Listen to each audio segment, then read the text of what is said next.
Welcome back to the 5th episode of Thrive in Wabash County. Glad you joined us. Hope you have enjoyed the previous month's worth of episodes since we all sat down together. Today in the podcast room, I'm sitting with co-host Christine Floor and Alex Downard. Welcome back, guys. Oh, it's good to be here. I feel like I just saw you guys. Literally. Just saw you guys. It's been a while since we've all been back in the studio together, though. It's been a while, yeah. How long ago did we record the first teaser? It's probably a month and a half, 2 months ago when we did the teaser episode? Yeah. Before our studio was finished. Yeah. Our teaser was not filmed in our studio. We were in a guest studio. Teaser wasn't. Our first episode was. Our was. first full episode was, but yeah. But our teaser wasn't even in our own studio. But that's probably been now a couple months. Yeah. Month and a half, 2 months. We're now pros, basically. I think the listeners have heard now each of us individually give some podcast episodes on some things happening in Wabash County and the people that make this community special. And maybe we want to go a little deeper dive into a harder topic tonight. Yeah. So we as a group have been kind of brainstorming what that looks like and what do we want to get into. And I think this is a conversation that's not unique to Wabash County. I think some of the things that we're doing to help solve it are unique, but the fact that the population of rural communities is shrinking. And I did a little research going into this episode, and out of the 1,900 rural counties in the U.S., 1,300 of those have lost population over the last 5 years. Mm-hmm. Wabash is not unique. We are having those same struggles. We've got some initiatives that Alex is involved with or has been involved with S1E5, tourism. We're trying to play our part at Visit Wabash County. The mayor, the county, Manchester, everybody's trying to put into this. So I think in tonight's conversation, we'll get into what some of those issues are. Wabash County and rural counties in general are not for everybody. Mm-hmm. But what do we do to attract the people that do want that kind of simple, honest, real lifestyle that you can have in a rural community? There are challenges, but some people want to be here. So it's by choice. You know, you're either choosing what an authentic rural lifestyle can offer you, or you're not. Like, that's it. It's got to fit into your wheelhouse of what your goals are for quality of life. And if they don't, great, that's okay. But if they do, we think this is a great fit for most who are interested in affordability, quality of life, safety, place, and community. And I think that those are the stories that we're trying to focus on. Christine, I think that's a really good point. That's something rural communities aren't for everybody, right? Actively making that choice. But I think that what rural communities can offer too is for those folks that make the choice to call a rural community home. There's an opportunity for a level of ownership in what their life looks like in a rural community, whether it's what they get involved in to make an impact.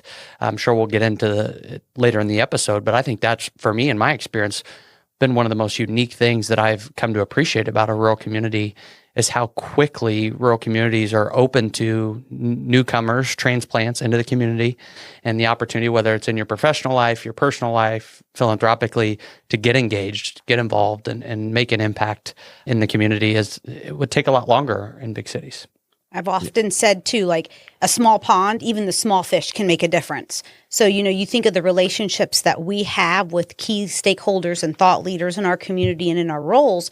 You think of a huge, huge community, a metropolitan area, the likelihood that we would have such a close relationship with our mayor or the police chief, the fire chief, the superintendent for the street department, et cetera, is less likely. So even that small pond, that rural community, even the small fish can make a huge impact and a difference easily, right? They're instantly folded in and invited to be a part of the conversation and invited to the table for those types of discussions. Yeah. Adam, you spoke a little bit to the big challenges that rural communities face, not just in Wabash County, Indiana, but across the country. Mm-hmm.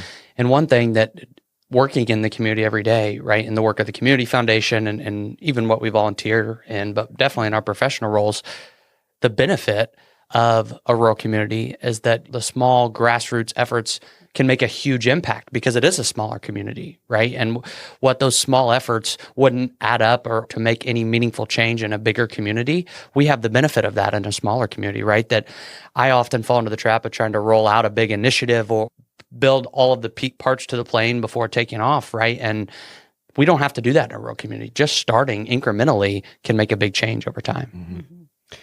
Let's start by talking about some of the challenges that we face and that just rural communities face. We have all known people that have moved away from here. Alex, specifically, you can speak of this maybe a little bit differently than Christine and I, in that you went to school at Manchester and you chose to stay here. As an outsider, you chose to stay here. There were a lot of people that went elsewhere, and that's kind of expected, right? Like they came here to go to college. They knew they were going to go back home or they were going to go somewhere else. So the people that you've seen leave maybe was more expected. But Christine and I know personally, friends that have chosen to leave. And I don't think it's to say that there's anything wrong with Wabash County or rural. It just didn't fit their lifestyle, or they were looking for something differently or something different. So, let's talk about some of the real challenges that rural America faces and that can be relevant here in Wabash. One of those that comes to mind is our healthcare system. You go to real rural America and they can be hours away from a hospital.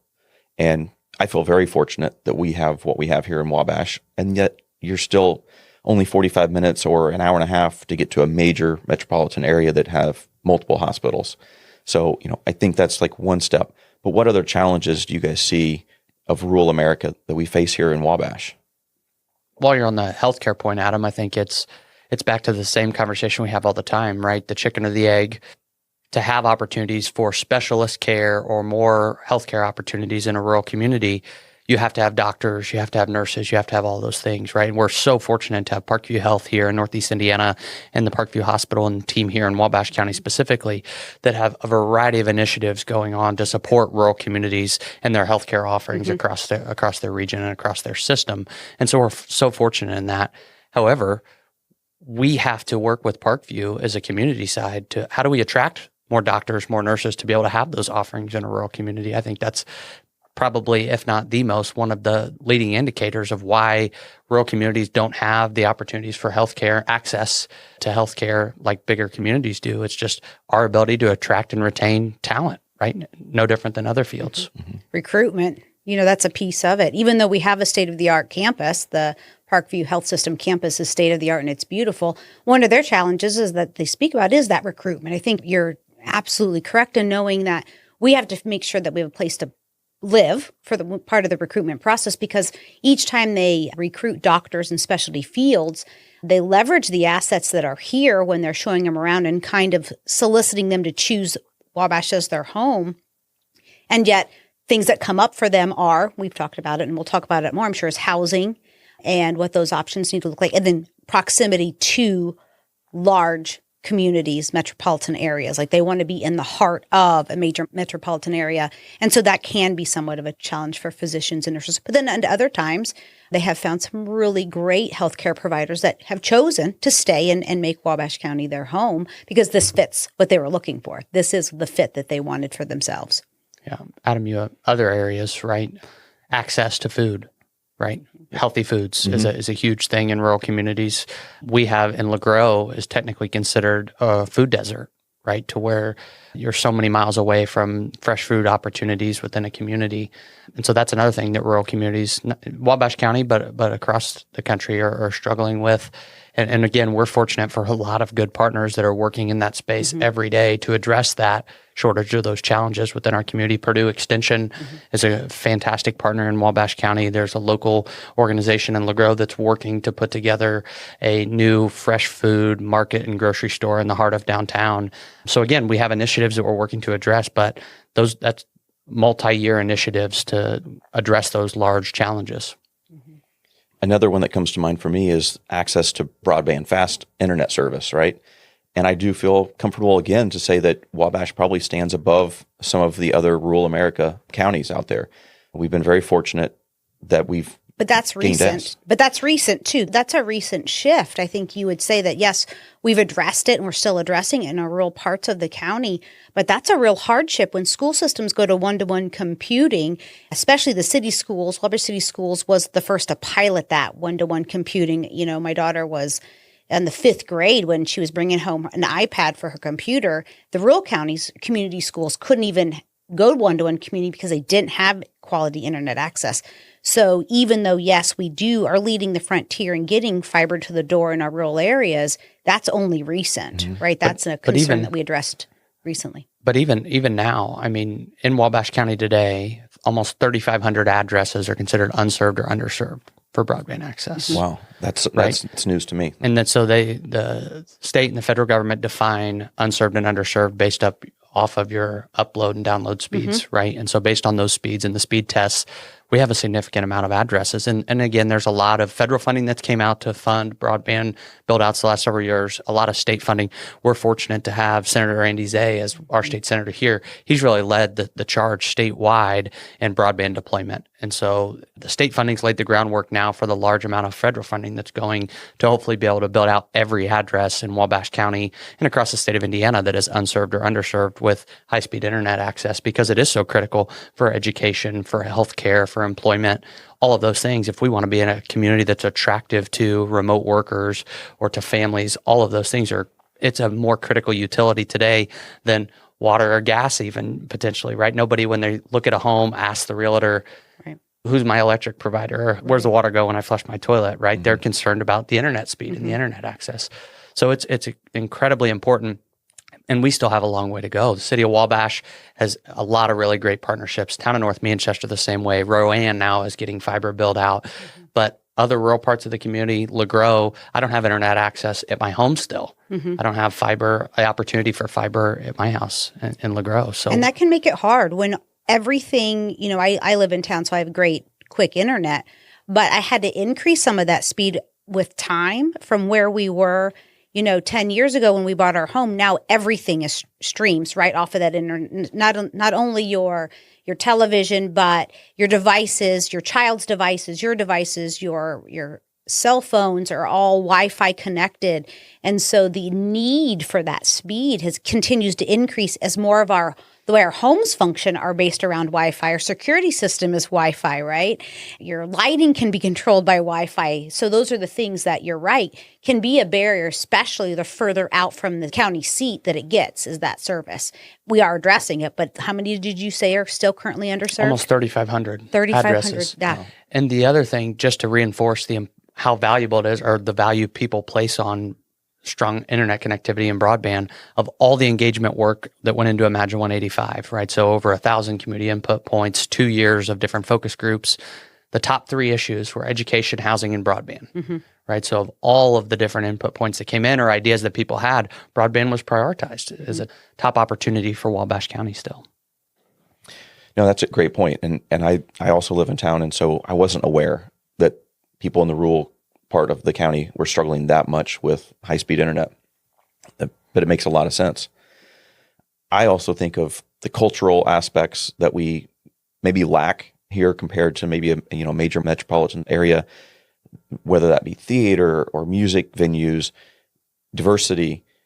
But I also do feel very fortunate that what we do have here with the Honeywell Center and with the Eagles Theater, the drive-in, we have things that are different than what you'll even find in, a big metropolitan area. And yet we are only 45 minutes from Fort Wayne if you want to catch a show at the embassy, or an hour and a half to Indianapolis, or 3 hours to Chicago. So again, this kind of rural living isn't for everybody. There are people that want to go to a show every night. But for me, it feels like a little bit of a vacation to get out and to go to something like that. So I think it's about the perspective that you have and owning what we have here and promoting what we have here, but trying not to pretend like we're something that we're not. Cultural diversity is something that is evident the moment that you come through our community, any of our communities. And so when you are recruiting different types of professionals or families into this area, the religious opportunities are very narrow. We have traditional Protestant, Christian, Catholic churches, but synagogues, mosques, other types of faith practices aren't as easily found in our community.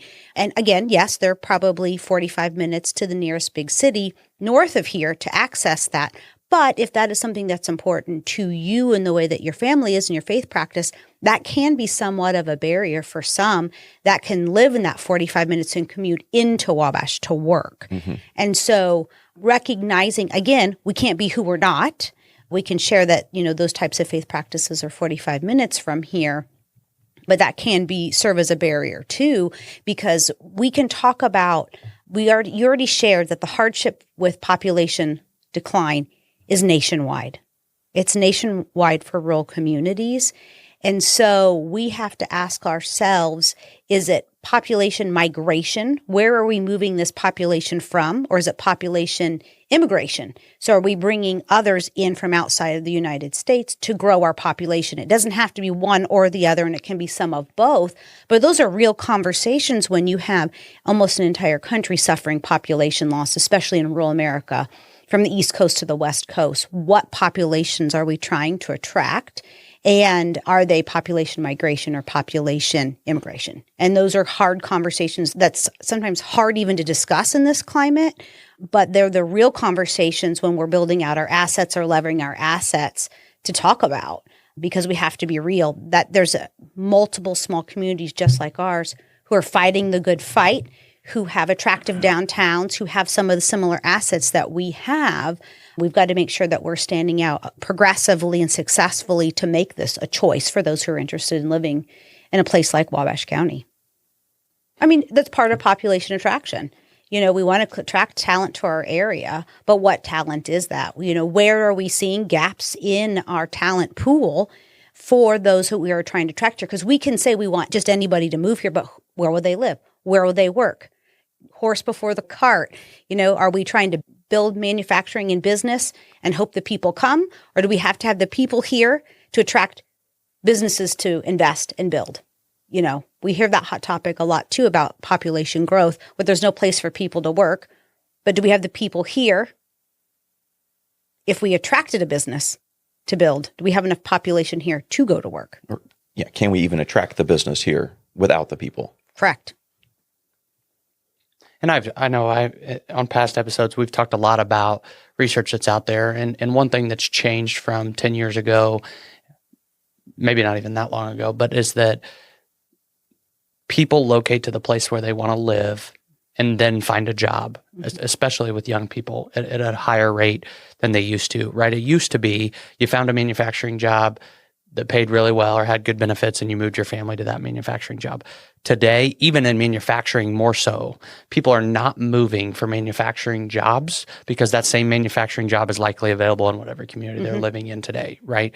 Also, overwhelmingly, data supports that companies' number one factor they look for is to locate to a workforce. And so it's to locate to a trained, high education, level of educational attainment.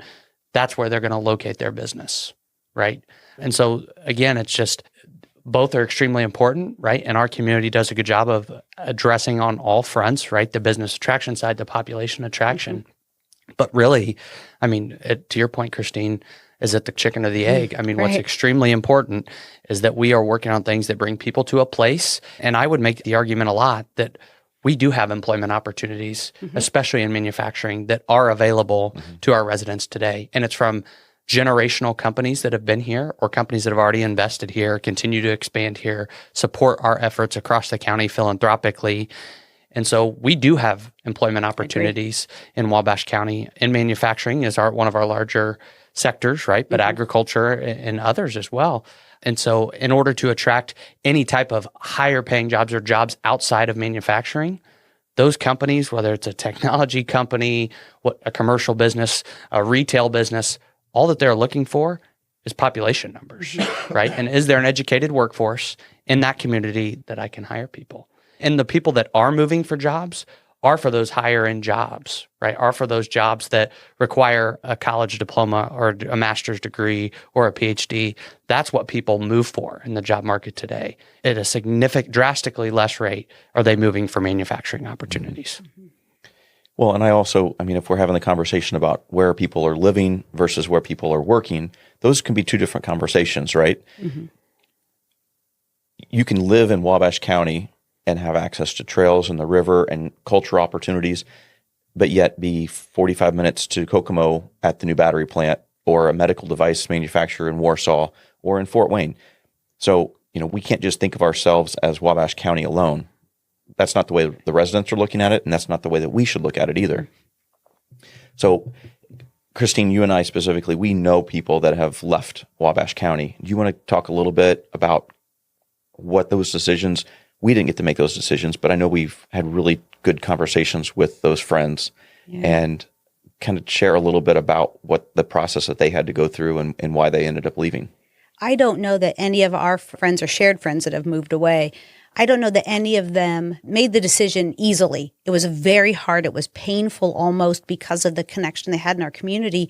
But every single case was, they moved somewhere with access to something that wasn't even an option here, right? So we have a common friend who's moving to Chicago. It's the quality of life that the community in the major metropolitan area of Chicago can offer him. It's the nightlife. It's the 16, 17-story apartment that overlooks the river. We aren't going to have a skyscraper here in Wabash County anywhere. I mean, unless you climb to like the water tower or a grain elevator. Nor do we want one, correct, right? That's not what our rural countryscape is supposed to look like. So some of that is just a desire for that type of lifestyle. And then, we've had friends that moved out west, and it was the call of the mountains and access to hiking and ski slopes. I don't know. We have some small snowmobile trails out at Salamone, but nothing like that you're going to get in the beautiful state of Colorado. Mm-hmm. That's what called on their hearts. Yeah. And as you're graduating from college a handful of years ago, and a lot of your friends at the time, football players, they are making decisions where they're going to go. Did anybody that you know of consider staying in Wabash? Yeah, absolutely. I think so. Or they were moving back to their rural community that they came from, back home, right, for an opportunity there, whether it be a family business, an internship they had in the summer, that they had an employment opportunity set up. I would say, too, that Wabash County, in a lot of different communities, it is what you make it, right? Mm-hmm. The opportunities are out there if you lean into those opportunities.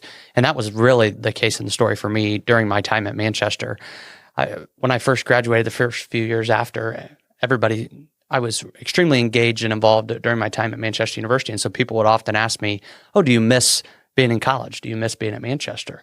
And I've not missed being in college a single day since I've left. And it's because I truly felt that the 4 years that I was there, I didn't miss out on any experience. Academically, athletically, socially, in the community, poured into my 4 years while I was there and got the most out of it. And I think that is the same story, and why I enjoy living in a rural community today is that I feel the same about Wabash County. I have not, whether it was in my 4 years at Manchester or since I've graduated living in Wabash County, I've never found myself bored thinking, what am I going to do, right? Whether Fort Wayne's within a drive. But you chose, too. You chose to get involved. You chose to take those 4 years and leverage your experience to find out, what is this place all about? And by doing that, you became invested. You started a relationship here that was sincere. And so you felt a piece of this place after 4 years of investing your time at Manchester University, it sounds like to me. And I watched you do that. No, I appreciate that. And that connection, the ability to build that connection with the community and get to work on exciting opportunities early in my career and in my volunteer and professional life is one of the big pieces why I choose this rural community. But also, as you look at rural communities across the state of Indiana or Northeast Indiana, you'd be hard-pressed to find a rural community that has what Wabash County has to offer, which is the reason why I feel like I've never found myself being bored here. Adam, you talk about entertainment, arts and culture, those opportunities. Gosh darn, point out another community, a county of 30,000 people or a city of 11,000 like the city of Wabash that has entertainment or cultural opportunities like we do with the Honeywell Center, the Eagles Theater, that all of the different facilities and venues that Honeywell has, right? And I could go down the list of, there are a lot of really active, exciting rural communities in the state of Indiana that are doing a lot of really good things. But man, I just feel like Wabash County is positioned as a rural community as we continue to work to be known as a leading rural community in the state of Indiana. We don't want to be Chicago or Fishers or Carmel or those different places.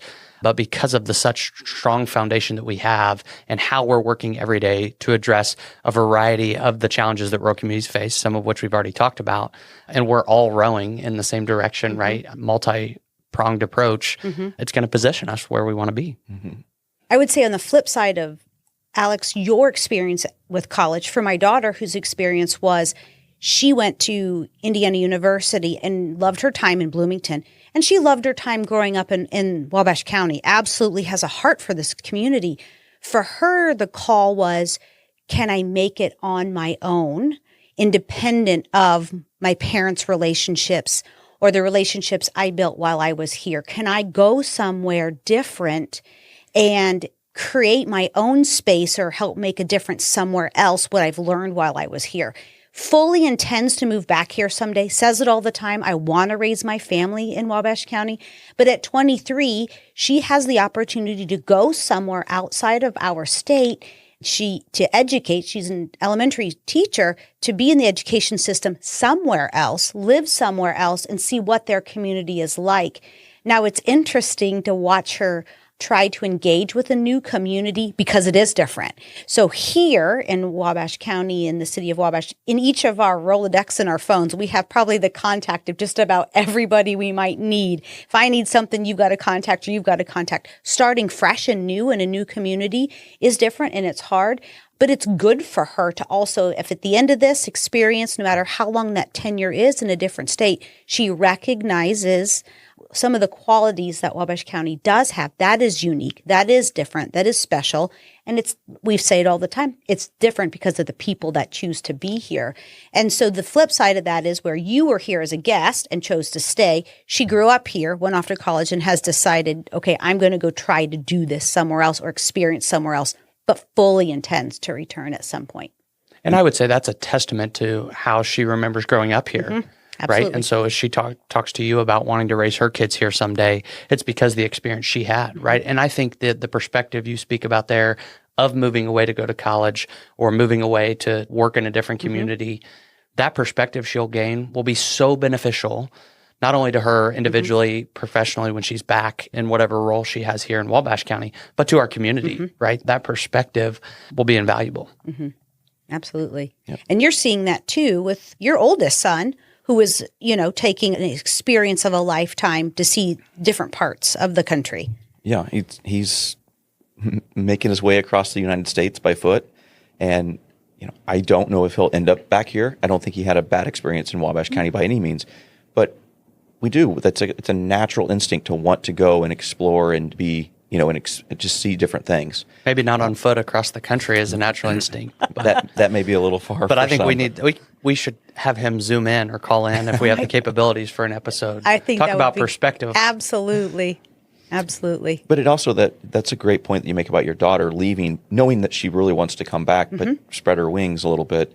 I think of a local family-owned business owner that I know that went to college at Butler and had a family business here that he could have come back to. But I think if I understand the story right, it was more like, no, you go out and find your own job and learn what that's like to be out in the regular workforce, to not just have dad as your boss, and then come back to the family business at some point, right? And so maybe the stress isn't so much of like, we just make sure that we hug our kids and be like, no, you have to stay here. You're right. Go out, learn, find out what's out there in the world, and then come back. And now also you can contribute to Wabash and Wabash County from the things that you've learned and experienced elsewhere. And that's on all of us, as obviously in our professional roles, but just as residents of this community, is that we continue to work really, really hard to maintain the place that those kids remember and so that they have the experiences that they had growing up for their kids, that this place is still recognizable in that way for them to move back and raise their family here, but also that we're working our tails off to create opportunities for them when they do make the decision to come back, right? That we continue to build upon the strong foundation that we talk about all the time, that in our work, now it's our responsibility to steward moving forward, but it's to position our community for the kids that grew up here, that we continue to create a place that there's opportunity for them. Before we ever recorded our first episode in this podcast studio, this was new to all of us. And so I took the opportunity as a practice. I invited 3 high school students to come into the podcast studio. My son, who's a Northfield student, I had another young man who goes to Wabash, and then a young gal that goes to Manchester. So I had all 3 school systems represented in here. And when we had a great conversation, I'm glad we did it because we learned that we actually didn't record anything. We had a technical error, so there's no proof. But one of the comments that came out of that group was that they didn't feel like they were being heard, and that they didn't feel like they had the opportunity to experience the county. And I don't mean that in like going out and trying trails and that sort of thing, but to know what like employment opportunities are out there in our own county. And that really hit me hard. That if our local students don't know what's here, then why would they stay? If all they're basing it off of is maybe what they see online or what they see on TV or in a movie or who knows, yeah, they're going to probably leave if they don't know what's available right here in their own backyard. If they've not experienced it. The biggest influence is going to be their scroll, right? Their scroll habits is going to be their biggest influence as far as what they're called, what their future could look like. That's an absolutely really good point and a good discussion for us to have. I know the school systems do try to do some of those internships for high school students, but I don't know what the requirements are, because I don't know that's an access, that all students have access to that opportunity. I know some do, and I don't know what the requirements are for that. Well, and I can speak from my own experience. I grew up in more of a finance background, wore a suit and tie every day until I started with my current job. And now I'm going into factories. And it was an eye-opening experience for me to see what a factory can be. Because they're, that typical, you think, dirty, rough environment. No, you go up to Warsaw to a medical device facility, you could eat off the floor. You go to a place that's making sanitary plastic bottles and they're wearing hairnets and booties and, lab coats. That's a clean environment. They're not all dirty, hot, sweaty jobs. You can be in a factory making really good money and working in a nice environment. I don't know that our high school students know that. I didn't know that, and I was 30 years old. Yeah. And there's a lot of formal efforts and pushes going on at all levels from the state of Indiana, regionally, and even locally, a lot of things in the works, right, to expose our young people, even ahead of high school, but definitely in their 4 years in high school, to what those opportunities we have. The new diploma requirements from the state of Indiana require more of that exposure, right, to different opportunities. However, what we can do every single day outside of those formal programs or initiatives or opportunities, just as residents and in our everyday lives, is make that intentional, right? If you do have kids that are in the schools here, or as we're interacting with young people in our different roles, telling them, right? Exposing them to those things. We talk about population retention. And so to your point, Adam, about our high school students, but equally, a lot of Manchester University students, it would be the same thing. They don't know all that Wabash County has to offer, and not just from employment, right? But the different amenities that are out there as well. It's important. And so sometimes when people say, how can I get involved, or how can I help, or what does that look like? Be a champion, right, for Wabash County and what's going on and the different opportunities that are here. And I was going to make that point. You had said that the local high schools have internship programs. We put a lot on our school systems. We do. And our teachers. And some of that doesn't need to be the school or the teacher's responsibility. It's us as parents or us as community members, us as mentors to young people, to be able to share those opportunities. Maybe it's just connecting them with somebody else that we know that this child has an interest in XYZ. And we also know that Tom is in that industry, and we're going to connect those two and see if we can help keep them here or send them off to college and bring them back.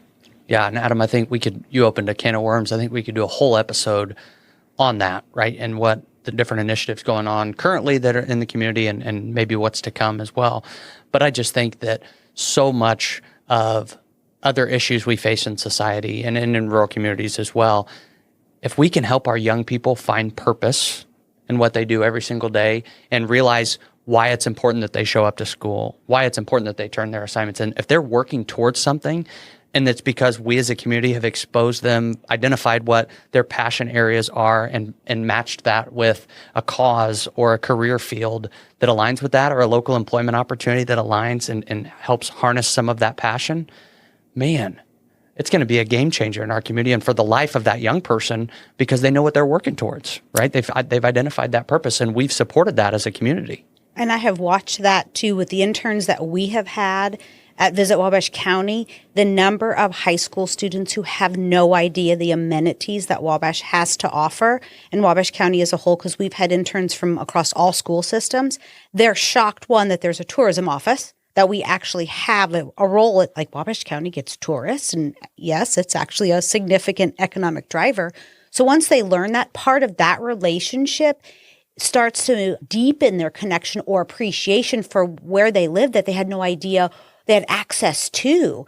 And every student we have had over the last 10 years is shocked at the quality of life and place that Wabash County has to offer on so many levels. And so you're right, we can do a better job. And if we think we have a way to connect young people and we don't know where to place ourselves, we want to volunteer, then just reach out to the school and ask. Or reach out to the leadership in your business and say, can we host visitation days with our students at all levels? And it doesn't always have to be the honors students. We're grateful for honor students, but it's all sorts of different students. Some who may choose to graduate high school and just stay here and need opportunities and what opportunities are available to them. We can start those relationships. And so that's an opportunity as us as citizens, residents, like you had said, Alex, to be those champions, to be those ambassadors. And Adam, like you had said too, to make sure that we're inviting them into the conversations, into our world, whether that's in our office or maybe that's in our weekend adventures or our churches or whatever that might look like, our youth groups, making sure we're having those relationships ourselves and volunteering ourselves to step into it instead of just complain about it. Absolutely. Wabash County's received a lot of accolades and or grant funding or different opportunities because of our level of collaboration, right? The success that we're experiencing and all working together to reverse this population trend is extremely important.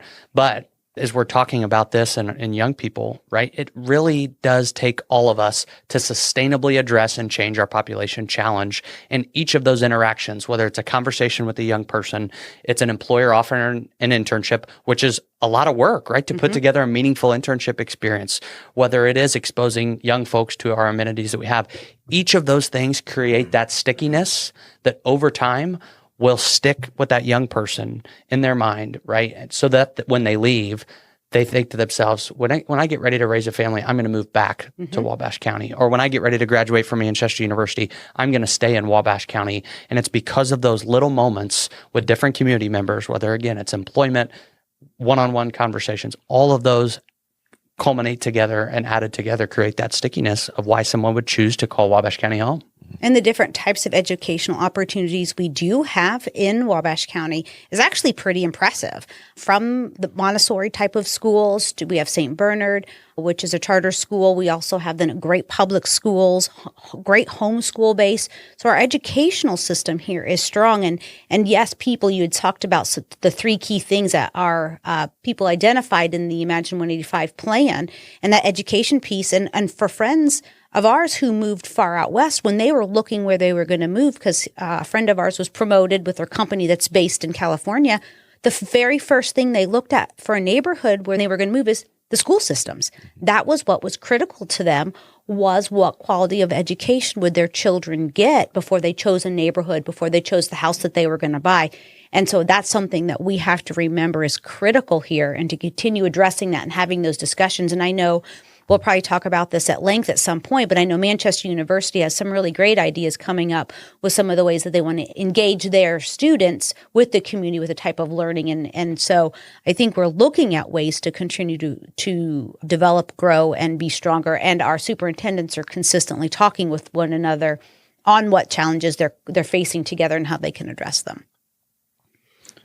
Yeah, and education, I think we look at it, and a lot of the work that we do at the Community Foundation revolves around educational attainment and working alongside our schools with some of the programming. But really, it is a pathway or a pipeline from the time that they're born, right, with a lot of work that's going on in Wabash County and with the Community Foundation and early childhood education, so 0 to 5.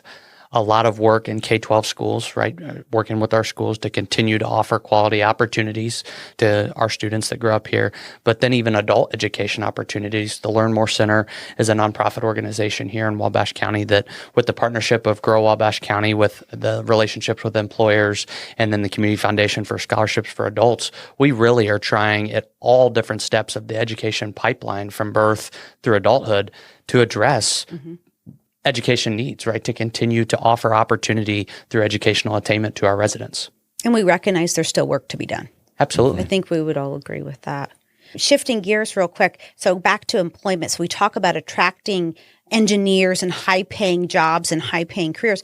One thing that I've recognized that there's a gap here also is entry-level positions. we have so many entry-level positions that are open.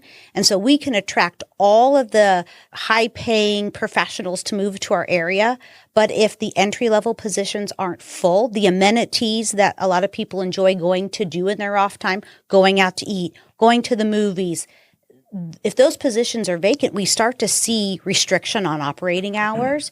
And so I think that it's not just we're looking to attract only, these high paying salary positions. It's got to be a balance of both. It's also making sure that we have people who want to start with entry level positions with potential to grow, whether it's our youth can find places to start to work to get experience, whether it's just someone returning back to the workforce or starting the workforce.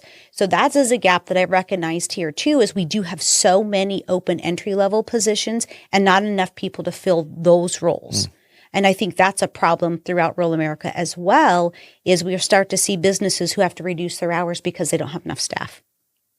I think that's not even just a rural America problem. That's overarching. And it ties into a lot of different things that we do have the same challenges here, where you have housing.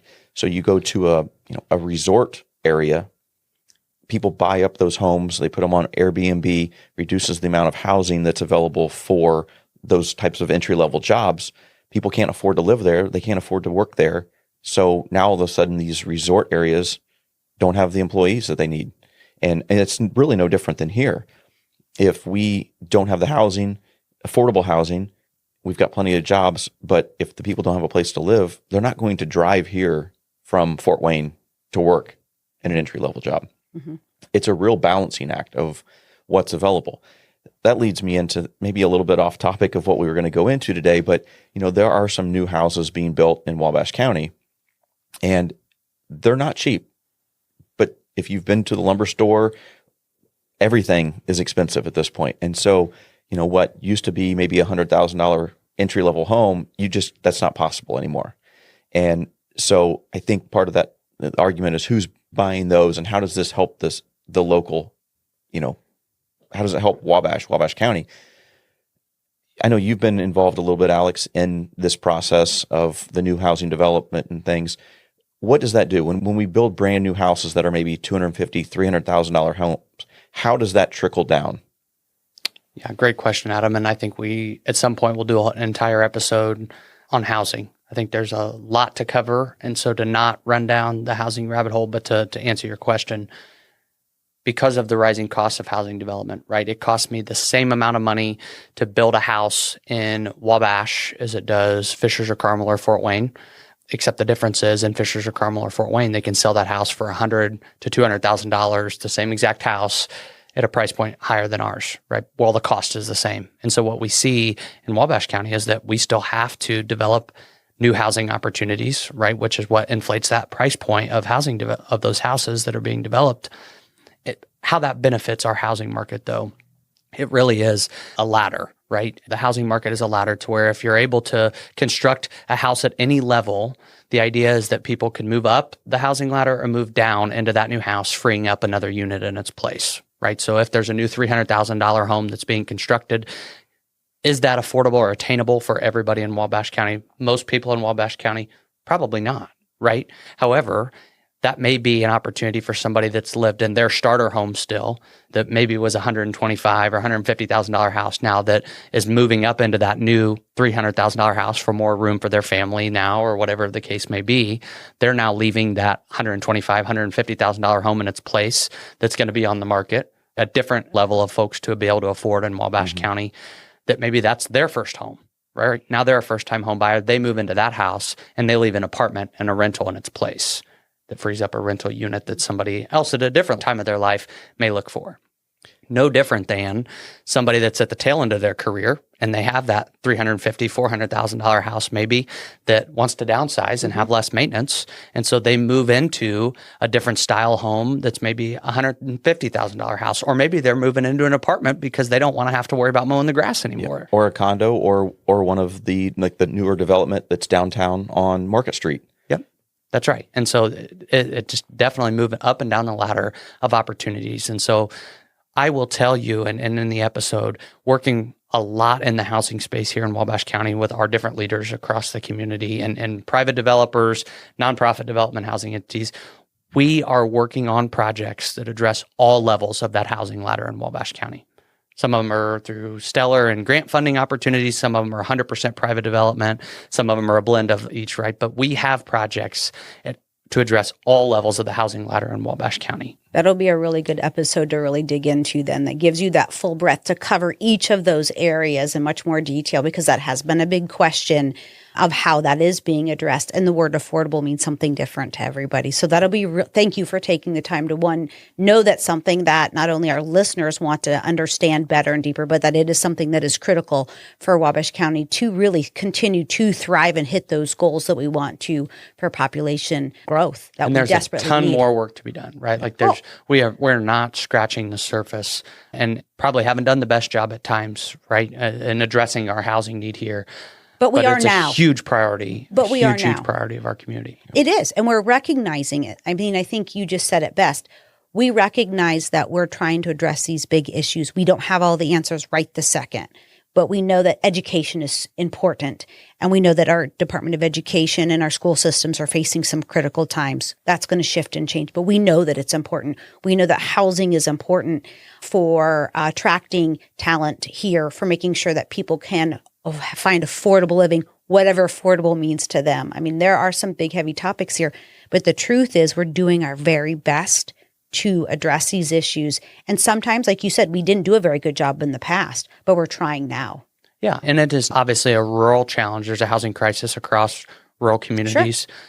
But large cities are also having a housing challenge and a housing shortage, right? And so as you think about how the housing development space works, or private housing developers that come into communities, if that greater demand level and population center needs housing and they can get it at a higher price point, sure, developers are going to choose that, right, over a community that's a lot more risky.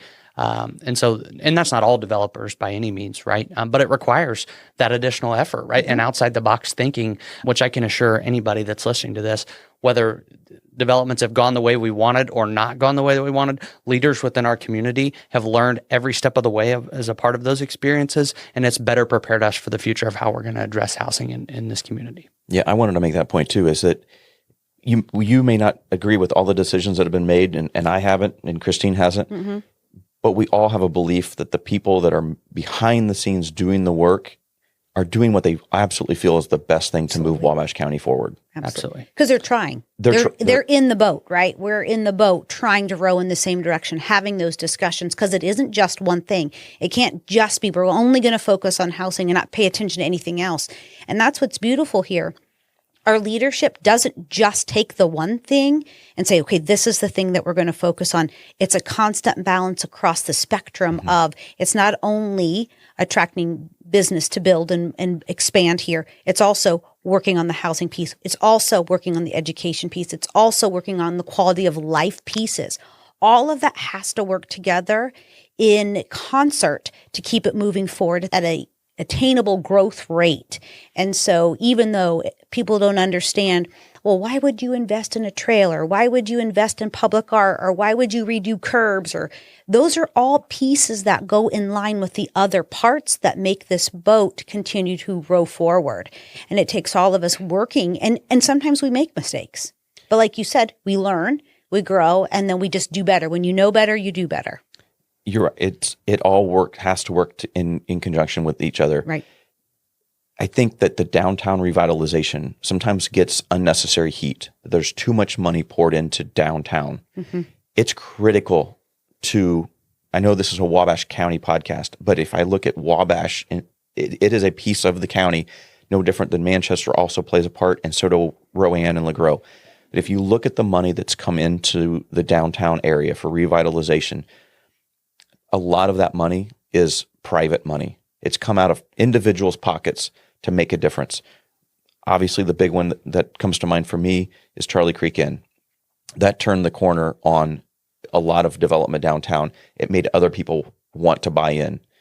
That led to the Eagles Theater, and goes back even further than that to, the Honeywell Center and everything.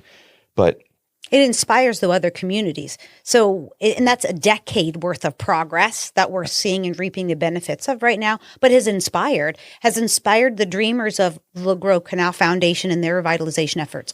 The town of Rowan, downtown North Manchester, and North Manchester as a community, all of these inspirations have stemmed from what started as the first Main Street organization in Wabash County more than a decade ago, where it was actually a Main Street. I think Downtown Wabash Inc., Wabash Marketplace originally was established in 1981. So this is decades worth of work that creates the inspiration that's rippled outward. And then leads into us being designated as a stellar community, which then brings more attention to what we're doing. Then we end up winning what was the TV show? Well, we were America's Best Communities finalists first in 2015. So we were a stellar designation in 2014. America's Best Communities finalist in 2015. Small Business Revolution award winner in 2016. So those huge accolades put us in the national limelight to recognize that our efforts. And we never would have gotten any of those without some investment. And then that only led to more investment from outside. Always. That's exactly right, Adam. And that's what, as you were talking about Charlie Creek Inn, I think that what's the case for a lot of different grant funding opportunities or to garner outside investment, they want to see the local community bought in first, right? And that's what Wabash County's, we're so fortunate to have that strong foundation and that just be weaved into the culture here of this community that opens us up for those other opportunities, right? So Christine, you talk about 2014 with Stellar and then 2015, 2016. I remember a few months ago being down in Indianapolis as we're making our presentation for the Stellar Pathways program, which is the revamped Stellar Communities, right? And I remember our entire discussion with the state was that you awarding the city of Wabash in 2014, after those local efforts were recognized, all of that outside money that then came into our community set Wabash County on a trajectory that led us to where we are today, right? And that's with all of the other efforts that are going on in our outside communities. Absolutely. That collaboration, I think, has led us to where we're at today, and then ultimately where we're successful in the Stellar Pathways designation now that it's countywide, was because our community has continued to recognize those efforts, know that it works, and get on the bus to lead us to where we are today. And those wins aren't just one thing. They're an accumulation of thousands and thousands of choices, thousands and thousands of wins and fails and triumphs and losses. That's what we're seeing here, is the byproduct of thousands and thousands of those moments of people choosing to lean in and to give. And so whether you choose to stay in a community like this that is thriving and growing and working hard to be successful, or if it's just no longer for you, that's okay. You need to be where you can feel the most fulfilled and live in your most solid purpose. But I guess for those who are considering what it might be like to live here, it has to be refreshing to know that there are communities of our size that are recognizing the work that is being done, and then the work that still needs to be done, because there is still a lot to do. Yeah, and you can think of population loss as a negative connotation, but it doesn't mean that we're not thriving right here. We're working to turn the trend on population, but I personally, I'm thriving right here in Wabash County. And you started earlier, Alex, talking about being able to volunteer and make an impact in your community from the beginning. And you did that when you were in Manchester. When I moved to Wabash County, I believe it was in 2004, I really hadn't volunteered much in Indianapolis, and that's where you had grown up as well. But 2 million people, it's hard to feel like you're making an impact. When I moved to the small town of Rowan in 2004, it didn't take very long, and I was on the volunteer fire department, and I was also on the festival board, and then I found myself on the library board. And you make an impact. And owning a business. On Main Street. Make impact right away. And there were no obstacles. It was more of they were dragging me in because they need volunteers. And that's the way, and I love it. I love volunteering my time. But those opportunities are out there. So if you're sitting at home, if you're listening to this podcast and you're like, I want to get involved, trust me, there are organizations out there in this county that would love to have your attention. Babe of Wabash County, Fish, the list goes on. You better not start, because you won't stop. It'll be a whole nother hour episode if you keep naming all the places that will welcome in helping hands. Absolutely. Yeah. But all of those things culminate and play in together to feeling that connection to community, right? And even prior to COVID, you started to see this migration from the coast into the Midwest, right? And now definitely that was accentuated through, if that's the right word, that was sped up through the pandemic, right? And so as we talk about us being a community where that opportunity for connection is present, extremely present, and that as long as that, if that's what you're looking for, we have that opportunity we can offer here, it's only going to make our community more attractive to folks, whether it's moving back here, whether it's staying here, or whether it's coming as somebody that grew up somewhere else and is choosing to live in Wabash County. The reality of it is people move into the Midwest and people move into Indiana, Fishers, Carmel, Indianapolis, Fort Wayne even, has almost gotten to the level and gotten so expensive, quality of life, the cost of living has gotten so expensive there that for young people on a single income, right out of school, maybe even, it's extremely difficult to be able to afford that lifestyle in those communities, right? And so, Adam, you talk about the importance of downtown revitalization that not only the city of Wabash has seen, but now we've seen our other communities. That downtown experience, that buzz, to have those amenities is never going to be what it is in Fort Wayne, Carmel, Fishers, nor do we want it to be. But each of our communities has that, and that's critically important to position ourselves to be that community that people look to when Fishers or Carmel or Fort Wayne may be out of reach just based on where they're at in their life. We have a whole list on the Visit Wabash County.com website and on our YouTube channel about people's stories, Alex, who are part of helping put those together. All the live-in stories of people who some our listeners would be shocked to hear some of the stories of the people who live here, remote workers coming from the West Coast that choose to live here, or people who lived overseas and now live here. We have a lot of really great stories in our live-in series that talk about what it is like to live here. And we have a long scroll of ambassadors that are waiting to connect with anybody who may either already live here and want to get involved. Outside of the three of us, of course, we would connect anyone, but those who are interested in what it is like to live here. And so we have a lot of those stories already to share. If you're interested, we'll have that link in our show notes too from this episode. Yep. Alex, thanks for going into the real estate a little bit and housing market. I'm looking forward to that episode that you've got coming up. I know if you've a listener, returning listener, and you listen to episode 1, you know that we have a full year of already kind of planned out. So that's one of them. I know that Christine, you've got some exciting interviews coming up as well, and as do I, to share some of the outdoor adventure opportunities that are in the community. So as we get ready to wrap up our conversation tonight, Alex, is there anything else you wanted to add in? No, I just think I reflect on my time growing up in Indianapolis and then choosing to live in a rural community after I graduated from Manchester. And a lot of my friends all the time ask me why I chose to stay in Wabash County or why I live here now.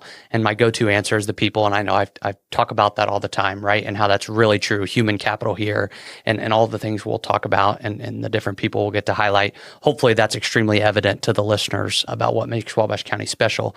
But even more so as I think through what's been attractive to me about a rural community is that rural communities inherently know how to do more with less opportunities, less people, less money, less resources in general, right? And so as we think about the challenges that rural communities face, whether it be currently with some of the state budget challenges that we'll face, whether it be from the federal government, whatever it is that's going on, I would make the argument that rural communities are best suited for those challenges because we're extremely resilient. What we do really, really well every single day is do more with less. And I think that's what it's almost like a parallel to an entrepreneur does, right? In solving problems with learning how to make money and solve problems with less resources, right?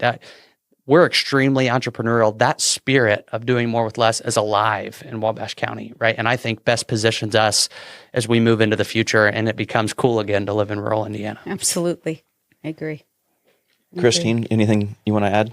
Just that I think that you're right. We are positioned to do more with less, and we've shown our resiliency, and we continue to do that because we don't just expect anything to be handed to us. We're used to working hard for what we have, and we're going to continue to work hard for what we need. Thank you both for being in the studio tonight. Enjoyed this conversation.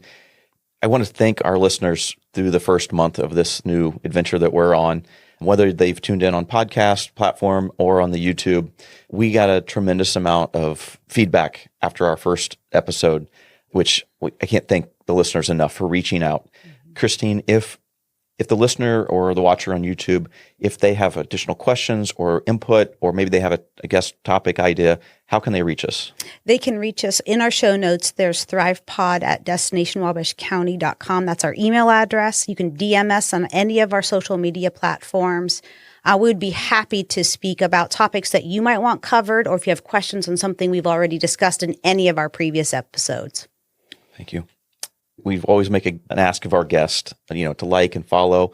If you could share this podcast with one person that you think would find something interesting out of this, or, maybe it's a Wabash County resident, or maybe it's somebody that lives outside. Or your kids. Or your kids. That's right. Share it. Start now. Start now. Plant the seeds now if you want your grandkids to grow up nearby. Perfect. Perfect. I wanted to address one of our listeners reached out, and they had a great point that they didn't understand how we were sitting in the room. They wanted to know kind of the style because they watched on YouTube. And so if you're listening to this is going to be a little bit awkward, but if you're watching on YouTube, we'll give you a wide angle lens view of this room. So to describe it, we're probably in a 12 by 10 room. It's very comfortable, but there's a lot of wires and lights and cameras and things in this space. So it's a little bit different than what you just see. And feet with no shoes. Feet, no shoes, absolutely no shoes in the podcast studio. Clean carpet. Yeah, the carpet's clean though. So if we would, everybody lean forward and wave at our guest and thank Brian. Yeah. Thanks, Brian. Thanks, Brian. This podcast would not be possible without the generosity of the City of Wabash, the Gilman Investment Fund, Sandra Kunkel Trust, Paperworks Industries, Community Foundation of Wabash County, and Biz Wabash County. Again, check the show notes for more information on this podcast. Thanks. See you soon. See you soon. Thanks.